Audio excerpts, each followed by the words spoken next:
कबीर साहब कहते हैं, कबीर ये माया अटपटी सब गट आण अड़ी, किस किस को समझाऊं या कुएं भांग पड़ी।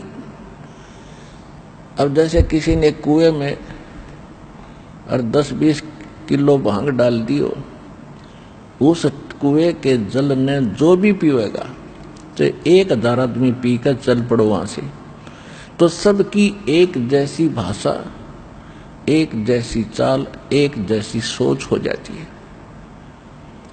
नशे में आपने देखा हो कभी, शराब के ठेके से घूटी ला कर जब निकलते हैं तो 10 जने आ रहे हो लाइन में आगे पीछे, एक जैसी उनकी चाल होगी, ऐसे डगमगाते हुए, और ऐसे उनकी बोली होगी। उनको समझाने की चेष्टा करें तो चल चल अपना काम करें। तो कहने का भाव यह है कि हमने ये काल की माया की घनी भांग पी रखी है। हमारे को कोई भी मिला है, उसने यही ट्रेनिंग और ये शिक्षा दी है कि बेटा अपना करके खा, और देख उसने 2 कोठी बना ली, बेटा तू भी अपनी बढ़िया कोठी बना। रिश्तेदारी में जाते हैं, वो भी पूछते हैं क्या करता है, आकर अच्छा वाह भाई वाह, खूब तेन तो बहुत अच्छी कमाई करी, और फलाने के लड़के ने ऐसा कर लिया, उसने ऐसा बना लिया, 10 एकड़ जमीन खरीद ली। फिर हमारा वो इंजेक्शन ऐसा लगता, हम भी ने सोचा हम भी इतनी बनावा। तो ये ट्रेनिंग देने वाले तो आम संसार में घने मिल जाएंगे। यहां परमात्मा कहते हैं, काया तेरी है नहीं, ये माया कहां से हो, चरण कमल में ध्यान रखो, इन दोनों को खो। खोना माने भूल जाए इनको। यह काया भी तेरी नहीं, और ये अरबों खरबों रुपये भी जोड़ कर धर दिए रुपये, ये तेरे नहीं। जब तेरी बॉडी नहीं है तो भले आदमी या कोठी कैसे तेरी होगी।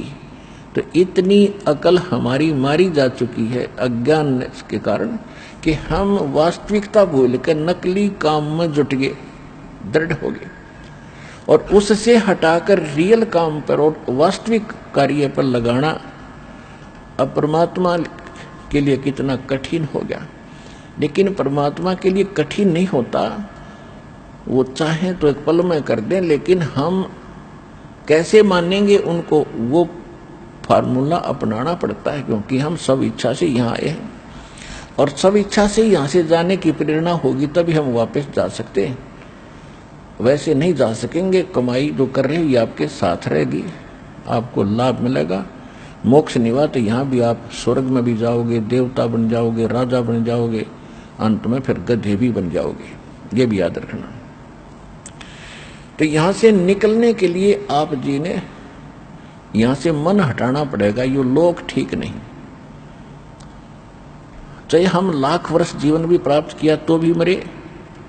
और आपके सामने आप देख रहे हो, आप क्योंकि हमारे ऊपर वो प्रेशर इतना है त्रिगुणमयी माया का कि हम रोज सत्संग भी सुनते हैं, हमें पता भी है, लेकिन हम विवश हैं। हम दैनिक कार्य भी इतने कुछ हमने अपने ऊपर लाद लिए, ये कुप्रथाएं, जिस कारण से हमें चैन ही नहीं। दिन रात माया जोड़ेंगे, फलाने का देना है, उसको ब्याह करना है, वह ऐसे करना है, कोठी बनाऊंगा, ऐसे करूंगा। तो इस तरह के ये जो बेमतलब की बकवाद हमने घनी शुरू कर दी, क्यों पहले हमने वो जमाना देखा है। हमारे पूरे गांव के गांव में हमारे पिता दादा चाचा ताऊ कभी कुर्ता पहनते थे, कभी नहीं पहनते थे, जैसा भी फटा पुराना मिल गया अपना काम से काम रखते थे, साधु जैसा जीवन दिया करते थे, कितनी शांति थी। और अब सब्र नहीं रहा इंसान का, 20-20 टाइप के कपड़े इधर लिए ठाके, पता नहीं कितना के बना लूं, बढ़िया जूते लाऊं 8-8 हजार के। बता कोई बात हुई है? अपना सिंपल वैसे रहे, जिसे कपड़े मिल जाए पहन, टाइम पास कर, निकल यहाँ से पीछा छुड़वाओ। दूना भार सिर पर रखते जा रहे। तो ये धीरे धीरे हटेगी, क्योंकि दास देख रहा है 1960 से, तो समझंदोगा हो गया था 9 वर्ष का। तो उसके बाद धीरे धीरे पता चला, आज जब इस समय खड़ा होकर के पिछला झांकता है दास कि इन 40-50 वर्ष के अंदर कितनी बिजली गिर गई, और जिसको हम विकास मानते हैं मानव का, वो भी खूब हुआ दिखाई देता। सारे एजुकेटेड हो गए, गिटमिट अंग्रेजी बोलने लगे, पहले संस्कृत बोलने वालों की महिमा थी, अब इंग्लिश बोलने वालों ने वो स्थान ले लिया। जो इंग्लिश में बोला हमने नो दिखाई तो देवता हो गया, बस बहुत बड़ा एजुकेटेड है। अब आज तो वो इंग्लिश बोल रहा सपाट खूब फराटेदार, और कल न बनेगा गधा, फिर कौन सी भाषा बोलेगा, होची होची, वो इंग्लिश भी भूलेगा। तो फिर तो वो हमने वो दिखा है, उन्हें वर्तमान दिखाई देता है। और परमात्मा भी हमारे को भविष्य दिखाना चाहते थे, हम वर्तमान में भूल गए बकवादों में।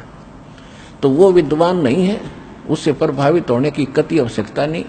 वो तो रोजी रोटी तक सीमित प्राणी है, चाहे सारी पृथ्वी का राजा हो और कितना ही एजुकेटेड लगता हो। वो तो एक अन्य का व्यक्ति नहीं जो भक्ति नहीं करता, और भक्ति भी सत्य नहीं कर रहा।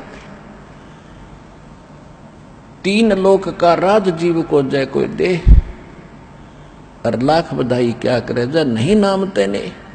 अगर वो भक्ति नहीं करता और 3 लोक का भी राजा बन जाए, धिक्कार है। क्या बधाई दे रहा है ऐसे मूर्ख को जो भक्ति नहीं करता। हाँ, भक्ति करे, और भक्ति करेगा तो राजा भी एक नेक इंसान हो जाएगा। उसके दिल में दर्द होगा, दया होगी, भगवान से डर के कलम उठाओगा, चाहे राज जाओ चाहे रहो। और अब राक्षस बन गए, अपने राज के प्राप्त के लिए सेना मरवा डालते हैं। देखा पिछले पानीपत की पहली लड़ाई, पानीपत की दूसरी लड़ाई, घोटे जाते हम इतिहास पढ़ा करते ये गंदे। और हमने पढ़ना चाहिए था परमात्मा का इतिहास, भगवान की कथा। भगवान से डरने का कोई मार्ग हमें प्राप्त हो जिससे हम विकारों से रहित होते, भगवान से डरते, पाप ना करते। वो तो आसपास भी नहीं रहे हमारे। तो अब इसको रीसेट करने में कितना समय लगेगा? लगेगा बेशक, लेकिन होगा भी। एजुकेटेड परमात्मा ने इसलिए बनाया आपको कि इन बिगड़ लेंदे जितने बिगड़े, और कर लेंदे न जो ठाठ करना चाहते, और पा लेंदे इनको बड़े से बड़े ओहदे, IAS IPS डॉक्टर जज प्रधानमंत्री। फिर बताऊंगा आगे क्या बनेगा, तो इससे आगे क्या बनेगा वो मेरे से पूछ, क्या बनेगा।